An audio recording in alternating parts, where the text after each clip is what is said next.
घरेलू उपचार। लौकी का जूस हमने कहा था आप सुबह खाली पेट पिए, उससे आपका बीपी ठीक है, सबसे अच्छा। और प्राणायाम करते रहे, नमक कम लें, आहार पर कंट्रोल करें, थोड़ा हरी सब्जियां ज्यादा खाएं। फिर आयुर्वेद के अंदर भी हाइपरटेंशन को परमानेंट क्योर करने वाली दवाई, परमानेंट क्योर आयुर्वेद की दवाई से भी बीपी होता है।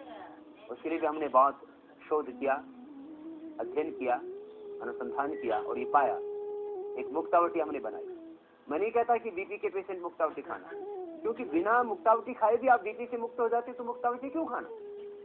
एलोपैथ की दवाओं जैसी बात मुक्तावटी के संबंध में भी है, परंतु वह भी एक प्रयोग है। जिनका एलोपैथ से भी बीपी कंट्रोल नहीं होता, जिन माताओं बहनों को प्रेगनेंसी के दौरान बीपी बढ़ जाता था, उनके लिए भी हमने प्रयोग किया। जिन पुरुषों का एलोपैथ की दवा खाने के बावजूद, माताओं का भी एलोपैथ की दवा खाने के बावजूद भी बीपी कंट्रोल नहीं हो पा रहा, जिन किडनी पेशेंट्स का बीपी कंट्रोल नहीं हो पा रहा था, मुक्तावटी से वो भी कंट्रोल हुआ। माने किसी भी तरह का बीपी, उसमें भी अद्भुत लाभ मुक्तावटी से हमने पाया। वो मुक्तावटी जो बहुत ही असाध्य रोगी है बीपी, उनके लिए हम प्रयोग करते हैं। घरेलू दवा भी है, आप उसका भी प्रयोग कर सकते हैं यदि करना चाहें तो। ब्राह्मी, शंखपुष्पी, जटामासी, सर्पगंधा, अर्जुन की छाल, ये 5 औषधियां 100 ग्राम ले लें। ब्राह्मी, शंखपुष्पी, जटामासी, सर्पगंधा, अर्जुन की छाल 100 ग्राम लेकर के पाउडर कर लेना सबका। और ये 2 से 3 ग्राम चूर्ण सुबह खाली पेट, सुबह नाश्ता आदि करने से 1 घंटा पहले।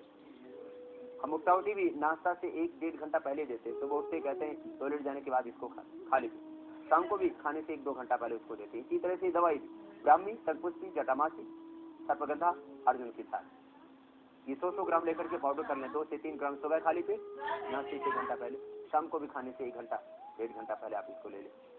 इससे भी अधिकतम लोगों का बीपी पहले कंट्रोल होगा, बाद में धीरे धीरे क्योर होगा। ये घरेलू उपचार आप अपने ही घर में किस तरह से आप स्वयं औषधि खुद बना करके भी प्रयोग कर सकते हैं। यदि भी मुक्तावटी में हम एक्सट्रैक्ट से बनाते हैं, इसलिए उसकी मात्रा जब बहुत कम होती है, 250 mg के लगभग उसकी गोली होती है, ये आपको लगभग 2.5-3 ग्राम लेना पड़ेगा। मुझे लगता है ये प्रक्रिया जो मैंने आपको बताई हाइपरटेंशन के लिए, इसको अपना करके आप बीपी से निश्चित रूप से मुक्ति पाएंगे। धीरे धीरे पहले कंट्रोल होगा, बाद में क्योर होगा।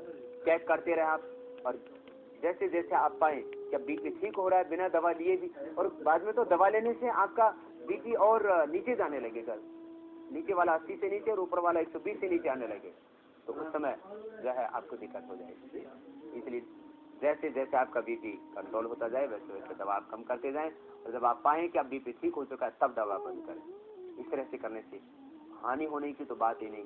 आप एक बहुत ही ऐसी खतरनाक रोग से, जिसके बारे में आपने यही सुना था कि इसका पूरी दुनिया में कहीं क्योर नहीं है, वो भी आपका रोग क्योर हो जाएगा। ये था योग हाइपरटेंशन के लिए, और इसके ऊपर और भी शोध होगा तो पूरी